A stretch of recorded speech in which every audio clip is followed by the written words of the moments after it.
All right. Well, thank you so much for joining us today. We're really excited to have with us Jennifer Stanford, who is amazing at all things Phi Theta Kappa. She serves as the Associate Vice President for Program Implementation. I think I got that correct. Yeah. She wears many hats. I just call her awesome because I do find that to be true. But she has so much information about Hallmark Awards, various categories, tips for making your entries more competitive to help you understand better what the judges are looking for. And so I'm going to go ahead and turn it over to Jennifer because we all want to learn all that she has to share with us today. Thank you, Mary. I really appreciate that. And I want to go ahead and make sure everyone has my email. Certainly, I hope that you will ask questions during this meeting. You can use the chat. That's probably the easiest way. And Mary and the officers are going to help monitor that. And I've already told them to please interrupt me. Okay. So we don't want you to wait through the whole presentation to get your questions answered. So don't hesitate to go ahead and put, whatever you came here, that you had not quite sure exactly how this works, or just a question about one of the categories, eligibility, whatever that is. We want to answer your questions and make good use of this time. So, and then after this session is over, that's why I want you to be sure to have my email, because I'm happy to answer questions. And I know that it's one of those, especially if you're new to this process, you will think of stuff as you're going through it. So that is perfectly fine to email me at any time. So we know your chapters are out there making a huge difference. And I hope that you know that no matter what your chapter's 5-star status is, that we know that you're doing things that deserve recognition. And so that's why Phi Theta Kappa has both a 5-star chapter plan, which is guaranteed recognition for whatever level you achieve, so that your chapter has, definitely bragging rights for the 5-star plan. And then the highly competitive Hallmark Awards program. But any of the activities that you're doing, we feel like that even if you don't have the opportunity to accept a trophy or a medallion on stage, that everyone gets to celebrate at PTK Catalyst. And I could easily add of course, your spring regional convention to this as well. And so if you're new to PTK, just to clarify, we do operate on that calendar year of activities. And so we're gonna break that down for you in just a moment. But one of the best things about the Hallmark Awards program is that you can submit one entry and be entered in both your regional competition as well as Phi Theta Kappa's international competition. And so we highly encourage you to do that, because most of the categories that you see in Hallmark Awards, they're presented on both the regional and the international level. And Mary, there may be some specific categories that the Texas region has, and they may require a separate entry. And if you'd like to share, you certainly go right ahead. Yeah, no, we do. We have a few that are region-specific awards, such as the Tejas Award and the Community Service Award. And so what I'm going to do is I'm going to drop our website link in the chat so you can have that. And it takes you directly to our awards page on the regional website, and the links to the entry forms for those as well. So you can check out the ones that are region specific. And I highly encourage you to apply for those as well. There's not as many chapters, obviously, applying for those. And so you have greater chance of winning those. Yes, you really do. And I think that is, certainly the mission of Phi Theta Kappa, first and foremost, is recognition. And we know that members, advisors, officers, and there's even categories, as we're going to see, for almost every other constituent that has something to do with a successful Phi Theta Kappa chapter. So that's why we really promote this as an opportunity for you to get that recognition. And honestly, it's not just about the recognition. It's really about the process of writing, editing, certainly conducting the projects. You're really gaining some incredible experience that you're going to be able to share and wow whomever you're trying to impress, whether that's with a scholarship application or you're sitting in an interview and they've asked you a question about, hey, share a time when you showed leadership skills. And the stuff that you've done with your Phi Theta Kappa chapter is a prime opportunity to really capture some of those transferable skills or soft skills, as we sometimes call them, that you can share. And, you know, that we want that to emphasize whatever your goal is, whether you're transferring or whether you're going right into the workforce.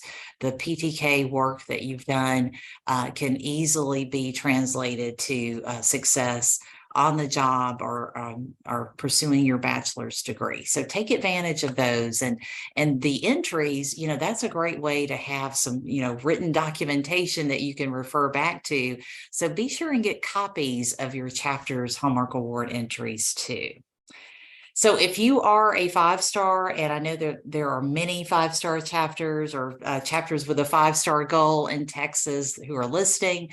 So I just want to emphasize what you need to do in order to meet that 5-star level criteria when it comes to Hallmark Awards. You do 2 primary projects, Honors in Action and College Project, throughout the year. And so you will want to write up and submit both of those award entries. And then you choose at least one individual award category. And that, you know, we have a college administrator, advisor, chapter officer, and member awards. And there's even a chance for you to submit an alumni member if you have someone who's been active and still participates in your chapter. That's another opportunity to meet that criteria as well. All right, so let's share some deadlines. I hope that these are already on your calendar. If not, please take a minute. The first deadline is coming up at December 7th. Those are administrator categories, and I'm going to go over those in just a minute. The next deadline is January 11th, and that's for the individuals within the chapter to be nominated. And then the 2 big chapter projects, those are due on January 18th. And then the final categories are alumni awards, and those are due on January 30th. We also have some regional awards, but those are for very specific audience, or only your regional leaders. So that's why I don't have it listed here. But please know that we have information about Hallmark Awards, including entry questions and judging rubrics. We have that year-round on our website at ptk.org/hallmarks. But then the online applications are part of what is Phi Theta Kappa's LMS. We use Moodle for these. And so that's a separate website, my.ptk.org. And if you are submitting for the PTK Fall Scholarships, that's exactly the same site. So if you've already been on there, then you may have seen Hallmark Award entries. Okay, so another quick slide about some housekeeping items, just to make sure everyone understands the process. I mentioned that if you're a member and you're applying for the scholarships, you may have seen the applications. If you are scratching your head thinking, you know what, I've been on the site and I haven't seen anything else but the scholarship app, well, there's a reason. To make sure that every single member in your chapter doesn't have access, and therefore a chaotic process for Hallmark Award submissions, the advisor names a Hallmark chapter delegate. It's the same process as letting headquarters know whom your chapter officers are. So this is just another role. You can choose advisors, you can choose as many Hallmark delegates as you wish. If you want just 1 or if you want 10, that is totally up to you. But that gives them access to the online applications. And for most of the entries, it is going to be the members who are writing these award entries. For our individual categories, it'll be very clear when there's a nomination that's written by someone else besides a chapter member, including an advisor, or for the advisor awards, we have a college nomination, and we'll talk about that in just a moment too. And I mentioned this before, and just to reiterate, so anything that your chapter has done especially for individual categories. Subchapters may not get started right in January on college project or honors in action. But if you did, or if you did some leadership development work that contributed to doing a good job with those chapter projects, anything that has been done between January 1st and December 31st, you can write about it in these Hallmark Award entries. So we do follow a calendar year, and that's because our convention is then in the spring. And so if we followed an academic year, it would get really confusing because we'd have to have a summer convention, and most people are gone in the summer. They're not at their community college. So that's why we follow a calendar year. Phi Theta Kappa is in, an international honor society. So we have colleges with lots of different academic calendars. And so that's yet another reason for us to follow more of the January through December year. All right, so a quick quiz question, and you can put T or F in the chat for this question. True or false? Your chapter's projects must be outstanding to be submitted for Hallmark Awards. So what do you think? True or false? Okay, I'm going to take a look. False. You guys are good. It is false. So a lot of chapters will assume that, especially if they had this great plan and maybe things fell apart, or they ran into a lot of obstacles and they just weren't able to finish, or it just didn't turn out exactly the way they envisioned, they think, gosh, this is embarrassing. We don't want to turn this in. Well, we would argue that it really is important for you to turn it in, because it's going to do a couple of different things. Number one, it's going to allow your chapter to really reflect on maybe some lessons learned through that process of, things not going as planned. And also to reflect on what you did accomplish. Sometimes when you sit down and you actually think through what was done, you may be pleasantly surprised to realize that you did do a lot more than you thought. And it also helps to kind of solidify those skills, of knowledge, skills, and abilities that you picked up by going through the process. And, certainly that communication ability to synthesize, brainstorm what's most important, write it, edit, all of those are great skills to have that you can carry with you. So those are really important reasons to go ahead and write up the entries for Hallmark Awards. But then, of course, the other reason is that you are going to get 5-star credit. So if you're trying to be a 5-star chapter, it does not mean that your goal has to be aborted. It really is still possible for you to make 5-star chapter status by writing up entries, even if your projects weren't 100% completed. Yeah, I appreciate you emphasizing that, because a lot of chapters are under that misconception. And so you've done the work on the project. Write it up as best you can and get your credit for your 5-star, because you did the work. So yeah, get that recognition. You worked for it. Exactly. Thank you, Mary, because it really is true. I know that, again, it's all about the process. It's not just about the trophy. So make sure that you complete. I mean, we always say the last step in any of those projects is to complete a Hallmark Award entry. So you can finish that. That'll be something you can definitely check off on your list. Okay, so let's take a very quick overview of the Hallmark Award categories. I won't spend a whole lot of time on these, but I'll just make sure that everyone has a good understanding that there are many categories to choose from. And while we're going through these, you may be thinking about someone you can nominate on your campus or in your chapter. A couple of things I'll point out on the Administrator Awards, besides that they're due December 7th, which is just weeks away now, is that the Distinguished College Administrator Award, that is for an administrator other than your college president or campus CEO. Sometimes they go by different names. But this is mainly looking at vice presidents or a dean, anyone who is considered an administrator, and that is a very specific title or designation that each college has. Sometimes it is a director. So you just need to check and verify that the person is considered an administrator. and that they, obviously have had some ways of support that they've shown the Phi Theta Kappa chapter. But this is a great way to recognize someone, even just by nominating them. They don't have to attend PTK Catalyst. None of these categories require attendance, but we sure would love for them to come. And we feel like that will even further solidify their support for Phi Theta Kappa if you can get them to a PTK Catalyst. The Paragon Award for New Presidents and Gordon Award, those are basically the same entries. The difference is the number of years your college president has served. So if it's 3 years or under, it's the Paragon Award, and then 5 years or over, it's Shirley B. Gordon. And there's always usually a question about, oh, wait a minute, what about someone who's served 4 years?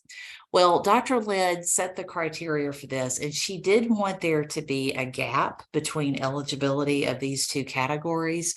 However, I will say that if it's very close, like if they're just within a few months over that 3 year, go ahead and submit them. That is possible to still submit. And it's, certainly worth a chance. So if you have a question about eligibility, don't hesitate to reach out. And then the final thing I'll say is the Bennett Lifetime Achievement Award. That is for a president who is retiring. So if they've retired during this calendar year or getting ready to retire in 2023, you can nominate them for that category. Okay, so these are awards that we tend to refer to as our individual award categories. We're referring to the member and advisor awards here. And you'll see that we have categories for both team, where an advisor can nominate the entire chapter officer team with one entry. And that award only requires an advisor to write up the entry. If you're nominating an individual officer, you can do that in this category, and you can nominate up to 2. However, it requires a chapter member to write an entry for the chapter part, and then an advisor nomination as well. The good thing about Hallmark Awards, though, is that we don't just present you with a blank page for you to write a letter of recommendation. We give you very specific questions to answer. And so that really does help the process. Because I know, probably every advisor on this call and I have been asked to write letters of recommendation, and it can be an intimidating process, right? But this is giving you very specific questions, and you can certainly work with the student, the nominee, and others in the chapter to make sure that you have some good bulleted points about their activity. And we'll certainly share some ideas about that too in just a moment. Don't forget that you can nominate a member who has not served in an official chapter officer role. If they have not been a chapter or regional officer during 2022, they are eligible for the member award. And then, of course, it should be mandatory. If I were in control of Phi Theta Kappa, I would make it mandatory that your chapter would have to nominate their advisor for one of the advisor awards. These are based on years of service. If they are under 4 years, it's Paragon. If it's 4 years or over, it's Distinguished Advisor. And if they've won Distinguished Advisor, then they're eligible for Continued Excellence. There is, just like we have Chapter Officer Team, we have an Advisor Team Award, and that allows the entire group of advisors. And as long as it's 2 advisors or more, that's considered a team. And so you can nominate all of your advisors with one entry. Regional awards, again, just so you know that we have them, but those are for regional leaders to fill out. And then the alumni awards, I mentioned earlier that can be considered one of the individual categories that will meet the 5-star criteria. Okay, so yes, I just took a look. All right, good job, guys. Thanks for commenting, and keep those comments coming. And again, any questions that you have, just go ahead and put them in the chat. So the chapter awards, these are probably the ones that cause the most anxiety, and I hope that I could give you some tips to help this process be a little less stressful for you. Forgive me, I've got kind of a scratchy throat with allergies. So I may have to pause again to sip on water. But we've got, as I said, 2 big chapter award categories. If you're a 5-star chapter, you'll submit both of the Honors in Action and College Project. And these are due on January 18th. Now, you may wonder why we space out the awards in terms of deadlines. And I hope it's obvious that we really want to make sure that some of the individual categories are not overlooked. And so we hope to give you time, if you can space it out on your timeline, so that you can get some individual award entries in, and then do that final focus on the chapter awards. So this is something that, you may look at this and think, okay, yes, award-winning entries, I'll take a look later. But I really want to emphasize this because we are about to publish the 2022 versions of both journals that feature Honors in Action Project Award winners and College Project Award winners. And these journals, just going through them and really putting them together, it is such a blueprint as well as inspiration for you to just read through these and see what is possible. So even if you're at the point where you're like, okay, well, we've already completed our project or we're almost done, it still is very beneficial, I think, to go back and read some of these. Even if you don't read all of them, just take a look. You'll find Texas chapters represented in both of these. And we'll be, as I said, posting the newest versions of both of these journals on our website very, very soon. Okay, so we're going to do, yes, thank you, Theodore, 2021 Civic Scholar. It really is. I mean, it's just, I think everybody wants to, kind of get under the hood. It's one thing to read theoretically what an Honors in Action project or a college project can be, but to actually read about chapters projects, ones that have actually happened from beginning to end is so, so powerful. So definitely take a look. All right, so we're going to talk next about planning your work and working your plan, because we are in November and this really is the perfect time. It's not too early and it's not too late. It's just the right time to begin those important steps of determining categories you're going to enter, your writers, editors, etc. But before we break that down, I know that there can be questions about exactly what the advisor's role is. You heard me say that members primarily write most of the Hallmark Award entries, but that does not mean that the advisor doesn't still have a very important role. Certainly, there are the nominations that are written specifically by advisors that we talked about. But there are so many things, especially when it comes down to these final weeks of a chapter. And, members have a lot of priorities, especially at the end of the year. And this is the advisor's time to really help keep the chapter members focused, to, make sure that they have the tools and resources that they need. And don't feel like, we have a lot of English instructors and other writing instructors as advisors, but we have advisors from all disciplines, all backgrounds and all positions at colleges. So some feel great and really enjoy that whole process of teaching, writing, and editing, and others may not. And that is totally fine to bring in someone else, another faculty member or whomever, to just help with that process. So don't feel like that you have to do every single role that's listed here on the page, but this is just to give you an idea of how valuable that advisor's input is to the process of Hallmark Awards.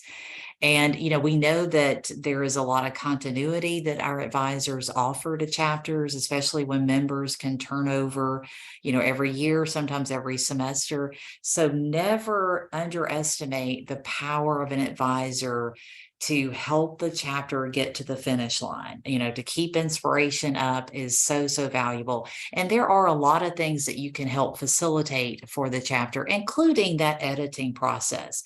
It is totally fine for you to add your own brainstorming when you're talking about, really remembering the vivid details that need to be captured about a project or about an individual.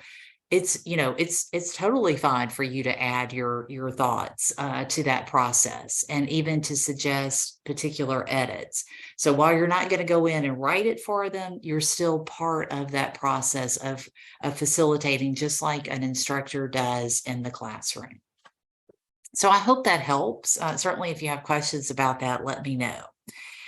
Here are some of the roles and assignments that you can be thinking about. We're going to look at a sample timeline in just a moment.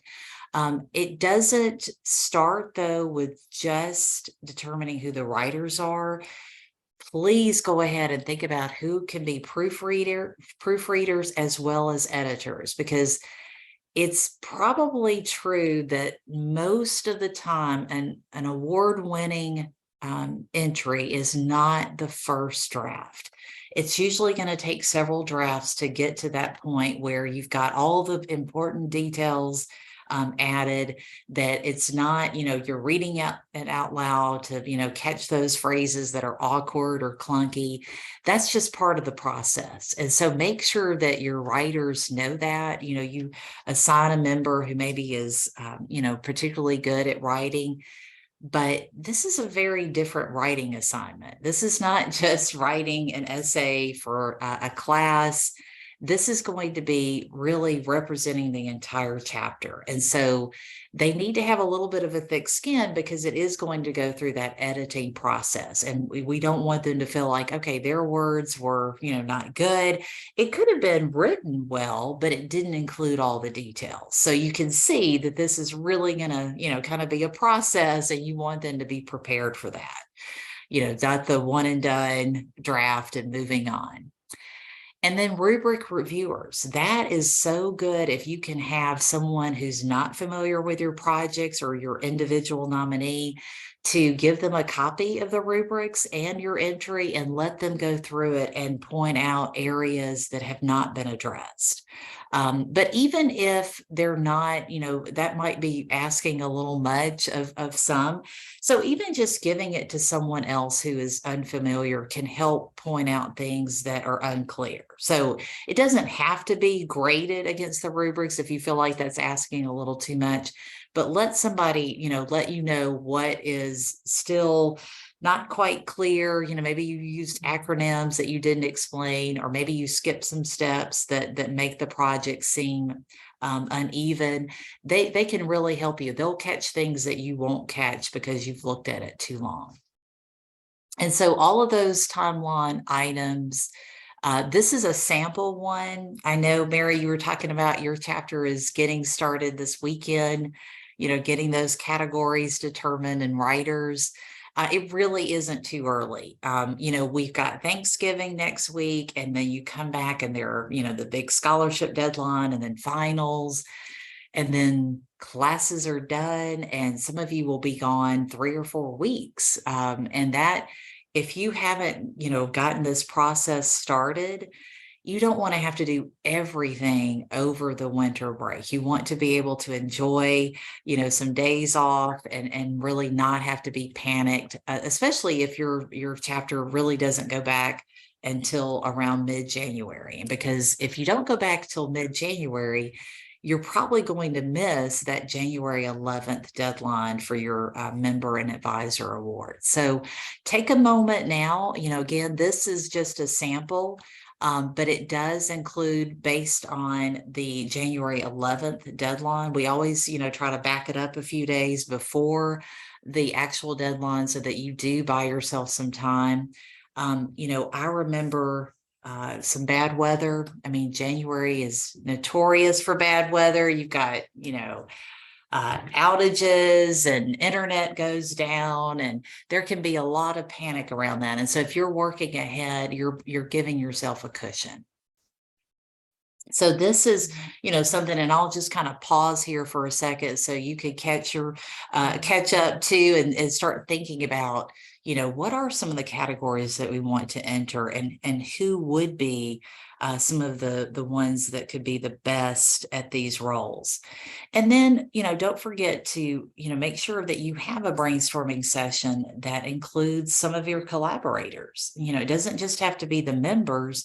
It can be someone, especially other college personnel who have worked on your college project or honors in action. You'd be surprised what they can add to the discussion that you may have missed, that it may be a detail that you haven't thought to add.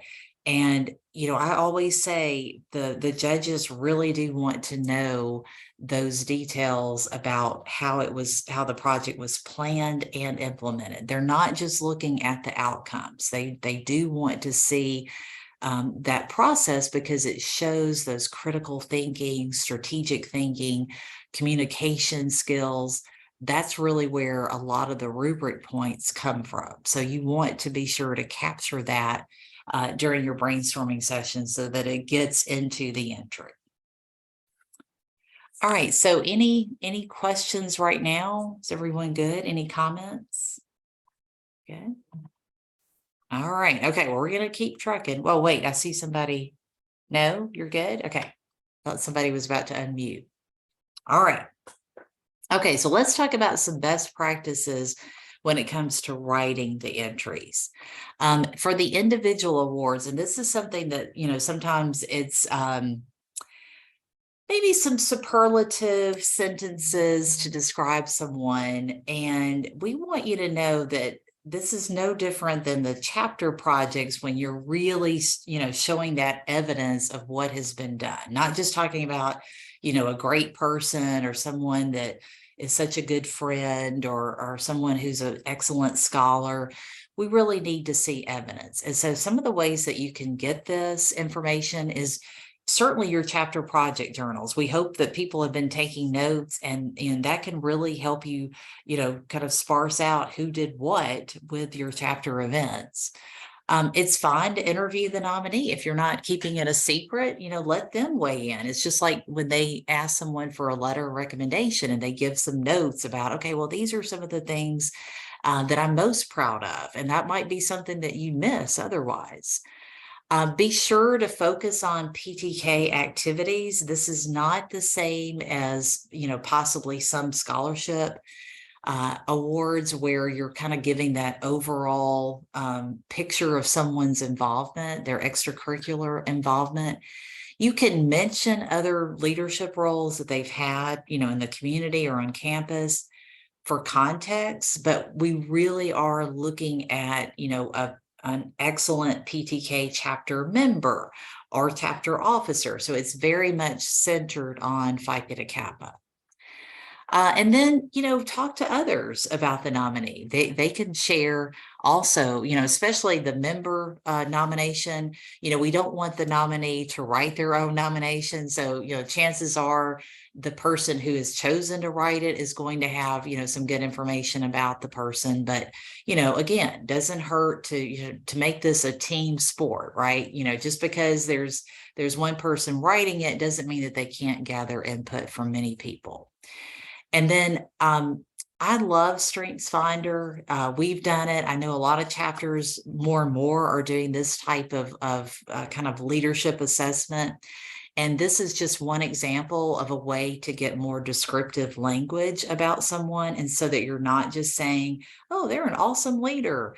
They're great at leading meetings. Well, this is going to give you some more descriptive language like, are they an activator? Are they someone whose strength is harmony and empathy? And then that gives you some things to really talk about, to share examples of how they carry out those strengths. So look at things like that. For advisor awards, I wanted to make note of this change that is new this year. In the past, for the advisor awards, it was a chapter member writing a nomination, and then the college nomination needed to come from an administrator. And it didn't have to be the president, but it was supposed to be an administrator. We've now said it can be any college employee. It doesn't have to be an administrator. And so as long as it's not a co-advisor, it can be any administrator, faculty, or staff. So we hope that helps make it a little easier. We know sometimes the person who knows an advisor best, it could be an administrative assistant or, someone in the department who's not necessarily an administrator. So that opens up the pool of whom you can ask. So the prep for writing a chapter officer nomination, I just put this in because I wanted to just share some of the best practices of really outlining first before you start writing the entry. And it does help. There is a question, especially in the advisor nomination, where you're asked to, explain what that chapter officer's role is. So you're going to need, that information already. But that really does help you, maybe under each responsibility they have, you can write some examples and then you choose the best ones to put in the entry. But these are just some questions to get you thinking about, maybe you're trying to determine you've got an officer team of more than just 3 or 4 people. And so you're really trying to determine who you're going to nominate for an individual chapter officer award. You can nominate both individually and for the team, but you can only submit 2 individual nominations. So this may help you narrow that field down to determine who stood out the most among the officers. And then this is what we mean by tell versus show. This is just to give you an idea. We see this first sentence probably a lot more than we like in entries. Lizzie is our hardest worker and a great asset. That may sound like you're giving evidence, but you're really not. You're telling instead of showing exactly what they did that makes you consider them the hardest worker and such a great asset to the chapter. So really think about what are the activities this person has done, not just their qualities, but what they've actually done to separate themselves from others in the chapter. All right, so I'm pushing through. You guys stop me at any point. So if you have a question, just don't hesitate to put it in the chat. So I hope this goes without saying, but if you haven't already, be sure to pull those rubrics out. They're on our website at ptk.org/hallmarks. But we also, of course, have them inside the applications. There's a link so you can click on it if you're on the application site. I mentioned this before, but you really are writing to very specific questions. We advise our judges to read the entire entry before they start assigning points.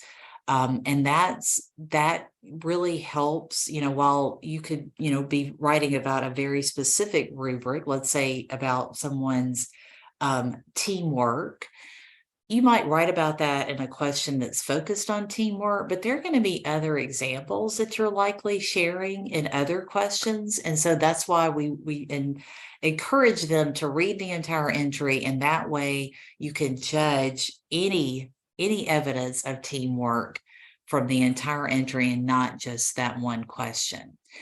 And the reason why this is important for you to hear that is so that you understand that you want that entry to really flow. It needs to be very cohesive. While there may be certain things that are reiterated, you don't want to just repeat sentences in each of the blocks. You want to use, as many words as you can up to that word limit to really share those specific examples and to make sure that you're writing to the rubrics. If you haven't read the rubrics, then you're not really sure, just because you've read a very specific question, it doesn't give you every single detail that's involved in the rubrics. And so that's why it's important to read that so that you can make sure you're addressing each item in your entry. Okay. Oh, I see a question. Yes. Okay, so I have a question that came directly to me, so I'll read it out loud. It says, can you elaborate more on what you mean with the changes to the advisor award submission? Absolutely. I'm going to take a sip of water first. So what I mean It's really very simple. It's not a huge change, but the advisor awards have 2 nominations. And so one nomination is by the chapter. So a member or officer can write that. And then the second nomination is by the college. And so it used to be that only an administrator could write the college nomination, which, by the way, is responding to 1 question. So it's not this huge entry or a huge nomination. But we have opened it up so that any college employee, as long as it's not a chapter advisor, can write that college nomination. So it can be faculty, it can be a staff member, or it can be an administrator. And so I hope that answers the question. Thank you for asking that, because that is new this year. So another tip about writing, highly recommend that you use the, sites like Google Docs, or if you want to set up something on Dropbox, whatever works for you, but write and finalize that entry outside of the online application instead of trying to write and edit at my.ptk.org. It's not really set up for that. I think it'll be more laborious if you do it that way. And so if you finalize everything and then you're going to go in and copy and paste the final answers into each question and answer block. So you're not just uploading one document, you are going to have to copy and paste the text into each questions box. So that's going to take a few minutes. It's not super, I don't think it takes a long time, but it is certainly more time consuming than just going in and attaching a file. So we want you to know that up front. I recommend putting the final text in, opening up like Notepad, or, saving it as, I think it's, what is that category in Word where you can take out all of the fonts and stuff? I think it's like rich text format. But Yeah, if you save it as an RTF, it'll get rid of what we call all the little wingdings and it gets rid of the HTML, so you don't have to worry about all that.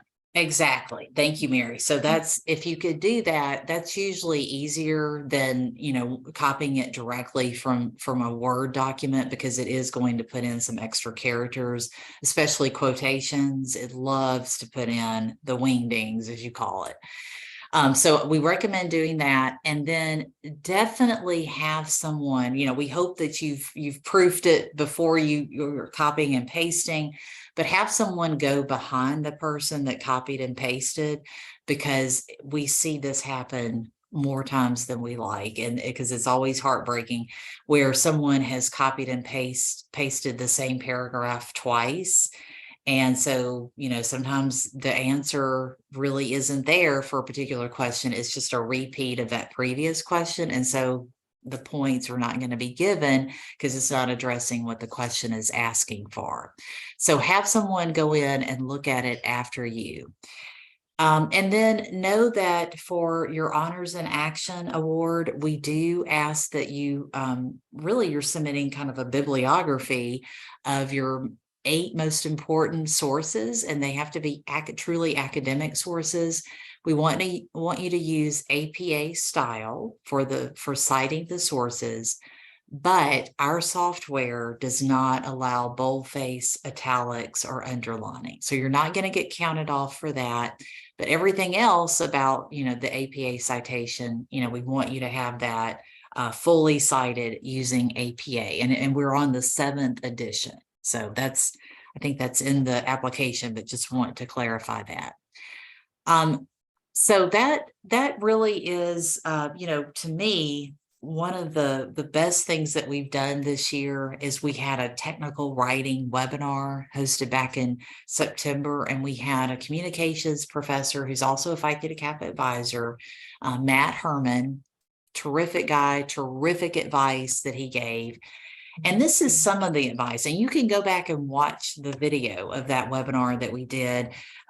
We have it posted at getanedge.ptk.org. I have that on the final slide where we have a bunch of Hallmark Award resources. But one of the reasons why we did something on technical writing is that there are writing principles that can be applied to Hallmark Award entries, to scholarship applications, to letters of recommendation, as well as to your schoolwork. And so your resumes, et cetera. And so we wanted some of those, principles tried and true that relate to good writing to, really help you with all of those writing assignments that you have as a student and then moving forward. And so some of the things that he recommended that are really helpful is if you've read all of the rubrics and then all of the entry questions first, again, gets back to that outlining your response first. That's really going to help you organize yourself. We've had chapters that have used more than one writer for the same entry. I won't say that it can't be done, because it can. You may have to do a lot more editing, but you do want to be sure that you're using the same voice. And so that I recommend just having one writer. You can have more than one editor, but one writer is very helpful. But outlining that response first is going to help you. And then use the rubric language, pick up some of those phrases that the judges are looking for. And it's not that you're parroting it back, because you're having to give evidence of it, but you will signify to that judge that what the rubrics were asking for, and here's how you met that criteria. So if you see, especially honors study topic, and I'll go ahead and get to that one. In the last couple of minutes, I'll share a couple of tips related to these 2 chapter projects. You would be surprised how many people write up their honors in action entry and don't mention the honors study topic. And you don't have to say it over and over, but you do want to really make sure the judge knows that you fully embraced what the study topic was, and that was your inspiration for your project. And so the art and science of play, have that at least once in your honors in action entry. And then, of course, the way that you approach an honors in action project, when you take something so broad as the art and science of play, you narrow the focus down through the lens of a theme. And so the theme here, you're going to tell us, there's a question where you choose one of these items as the theme you used for your project. But, go ahead and incorporate that language. You'll see that overarching question, and in the honors program guide, which is your playbook for an honors in action project, and you can pick up on some of that language that was written for that particular theme. And that's really going to just reiterate that this is a true honors in action project. It started in the research through the honors study topic and then led to the action. So there are 3 major components that honors and action projects are judged on. You see them here. That firm foundation is absolutely the academic rigor. It's worth even just one more point than the other 2, because it is so important. I can tell you that one of the biggest areas that we see chapters kind of miss the mark on is the academic resources and the annotations. Academic sources, as I said, we're looking for 8. You can write up to 8. We know that a lot of chapters use more than 8. So you are going to have to select the ones that are absolutely 100% considered academic. So if you have a New York Times article, may have been helpful for you in your research, but don't list that as one of your 8 sources. Why? Because the New York Times is not considered an academic source. No newspaper is considered an academic source unless you're in history, and that's a whole other situation. But truly, academic sources mainly are going to be peer-reviewed journals, academic journals, books. There can be interviews that you've done maybe with a faculty or another expert in that particular field, but even those have to follow a format. So if you talked with someone on the phone for 5 minutes, that isn't necessarily an academic interview. So we really are looking for those sources that are academic. But the second thing that we're looking for in those 8 sources are a variety of perspectives. So it doesn't have to be, 8 different perspectives, but the judge should see that you made a concerted effort to, look at other perspectives for whatever topic you have. Sometimes it's not a pro and con, but it is a different perspective. And so that's really important to showcase that. And one way to do that can be using, not just showing 8 academic journal articles, kind of using some variety in your sources. Now, the annotations, that becomes super important because this is not optional. It's if there is nothing written about that source, then you're not going to get any points. It's going to unfortunately be a 0 for this particular rubric. But all this means, that annotation just means you write a sentence, 2 at the most, that shares what you learned from that source. What was the most important thing? So it's a very, very brief summary. You technically can spend more words than I'm saying, than just a sentence. Because you have 2,600 words for the Honors in Action project. It's not just a word count per question. So you get to decide where you spend all those words. But for us, just know the judges are not looking for a book report. They're looking for a very succinct statement about why that source was included, and why it was important to your overall project. Okay, so I'm going to turn now for the last couple minutes to College Project and share a couple things about the rubrics with College Project. And I think the last element about College Project related to outcomes actually refers to Honors in Action as well. It's definitely a transferable tip. So College Project is all about the relationship. So it's less about the service that your chapter is doing on behalf of the college than it is that relationship, because an active chapter thrives on strong administrative support. And so this project is not what the chapter thought would be great. It's what the administration wanted the chapter to do to support the college's mission and priorities. So that kind of sets it up. College Project, again, is not a chapter project. It's really a joint project between the chapter and the college. And that's going to play out throughout, the brainstorming and then through the implementation, because we don't want you to just go meet with the president, get the idea, and then go do it on your own. We want it to be jointly completed with the college.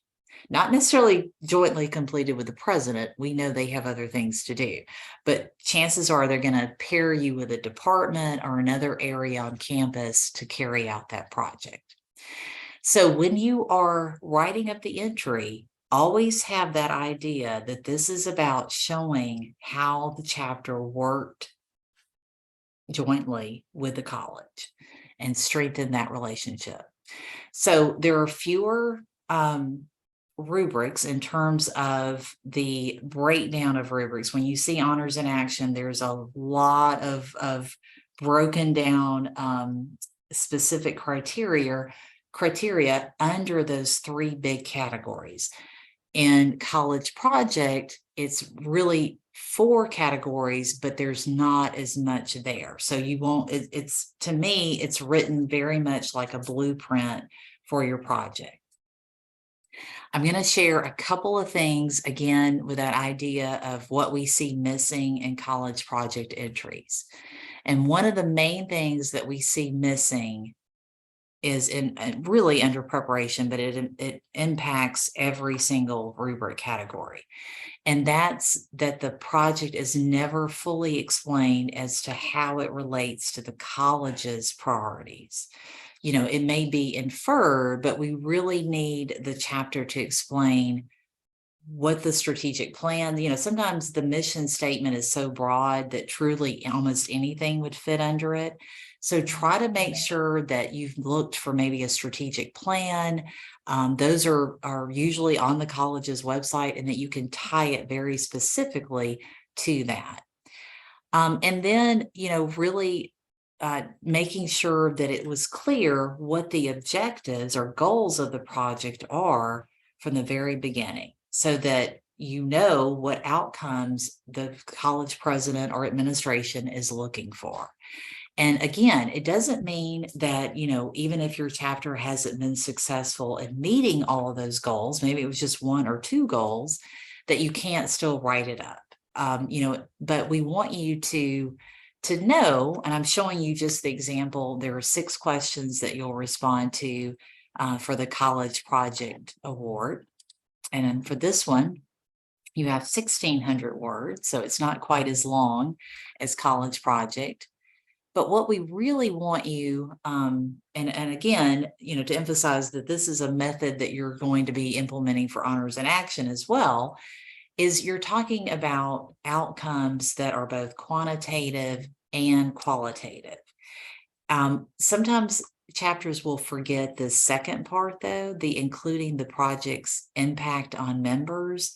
You talk about that in Honors in Action. There are several rubrics that, talk about the members' understanding of the honor study topic, and how it was pressed upon them, the value of lifelong service and things like that. Well, in College Project, you're still also reflecting on the members and how they, grew professionally or personally. Maybe someone had a very dynamic interaction with the college president that opened a door to an internship.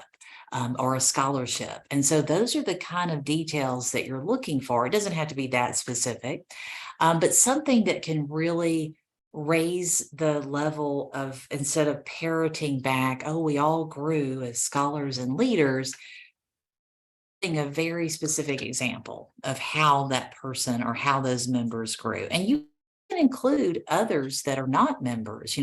Many chapters will work with other student organizations, especially on their college project. You can certainly share, feedback from those non-members as well on this. That's a great outcome of the project as well. So I'm going to give you this one example of something, and I really want you to think about this, because this is transferable to when you're writing up your resume and talking about in a job interview or on a scholarship application, ways to really quantify accomplishments that at first glance may not seem like they have, more than just a qualitative element. This example of, the chapter was responsible for chairing the student event promotional committee. Remember that the judge is not on your campus. They don't know how big or small the campus is.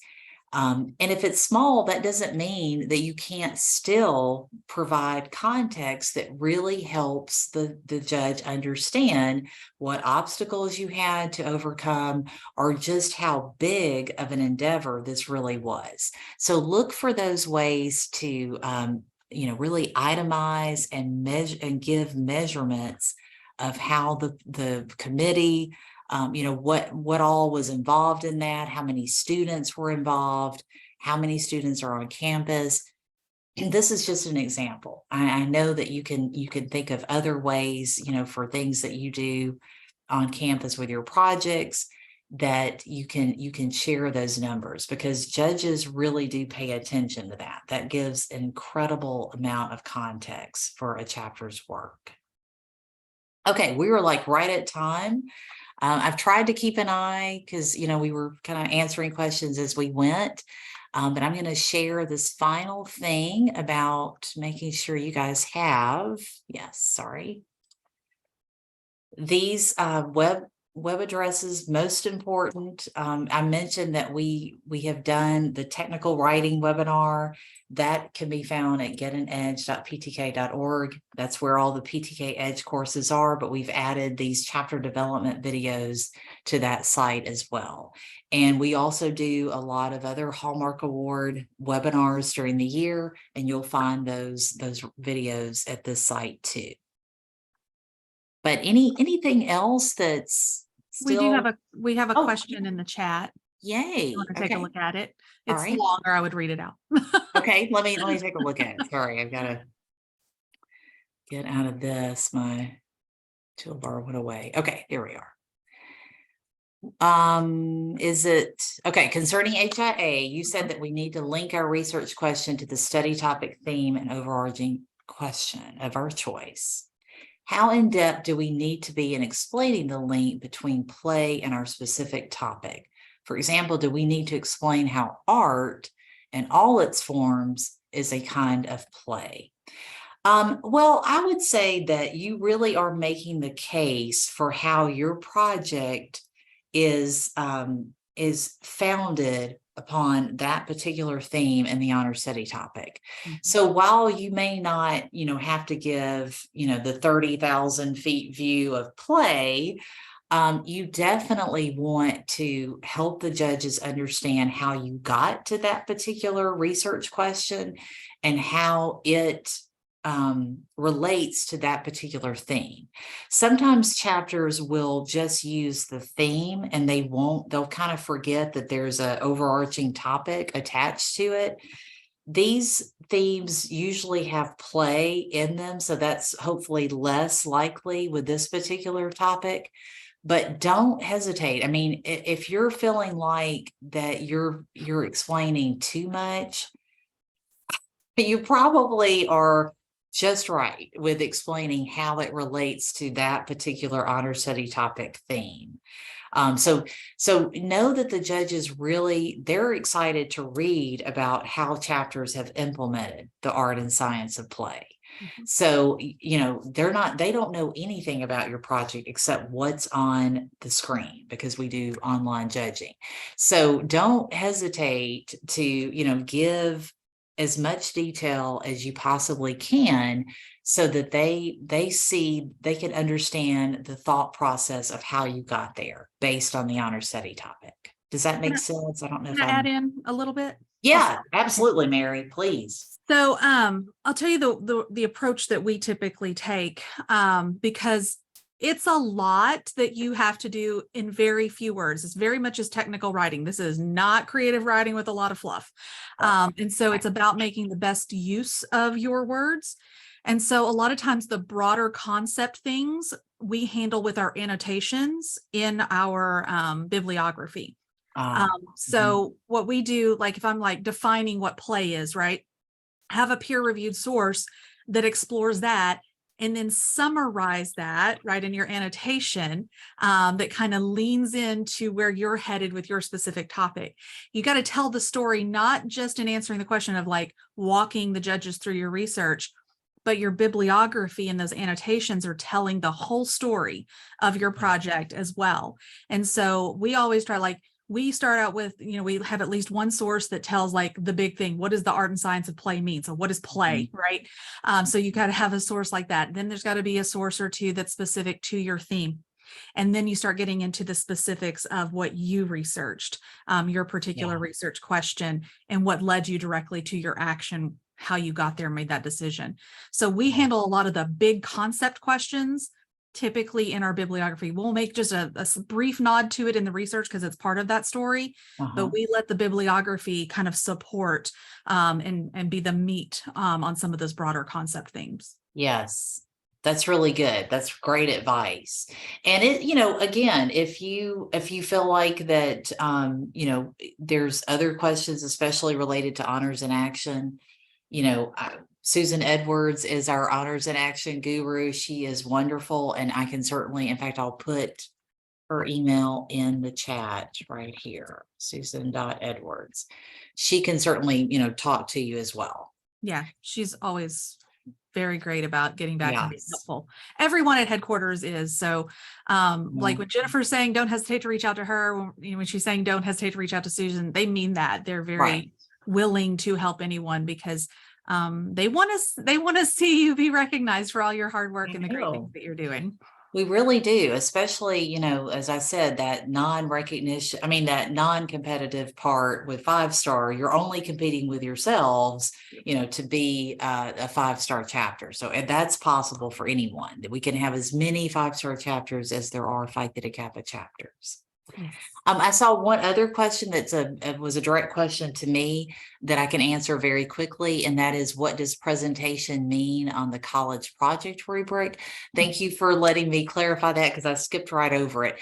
That just refers to the spelling and grammar, and so it's not a lot of points, but as we always say, that 1 point can make a big difference in a competition as stiff as Hallmark Awards. So when you're putting all of that information out there for, to give the judges what they need to give you the most points in the rubrics, it really does need to be well written so that it's flowing. If a judge is feeling like that it's very disjointed and they have to keep going back and forth, that can lose points, just in that. So that's why we have presentation for both honors in action and college projects. So you'll see points devoted to that. That's true in your schoolwork as well. If I have to stop and say, wait, what? Then I'm looking more critically at that essay. So exactly, keep that in mind. But no, serious on that presentation, that in my experience is a place where chapters lose points that could easily have been cleaned up.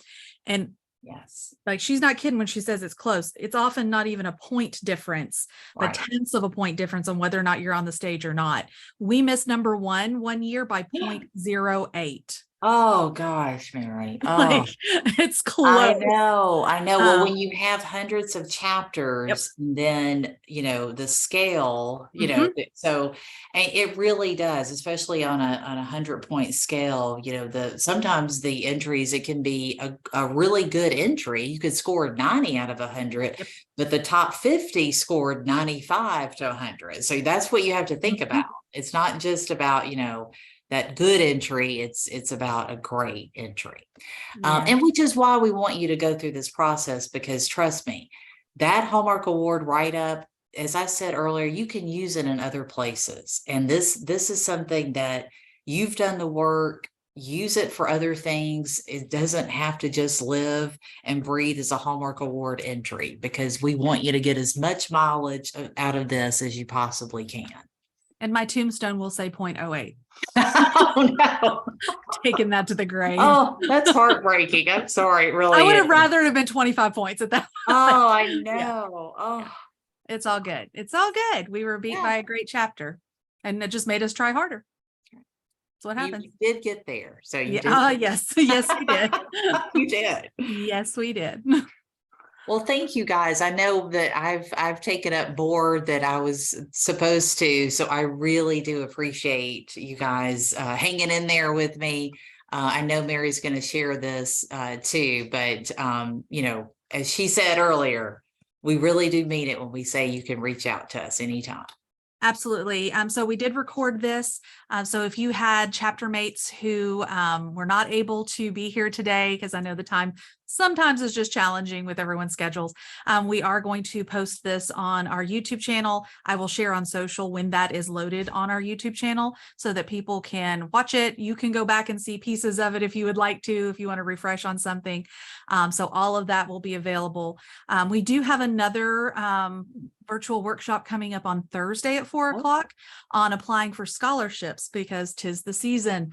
So that's the other thing we're looking at now. And so we want to get someone from the scholarships office at headquarters to come in and present and give you some tips on that. So thank you for being here today. Thank you so much, Jennifer, for all of the really great information. We really appreciate that.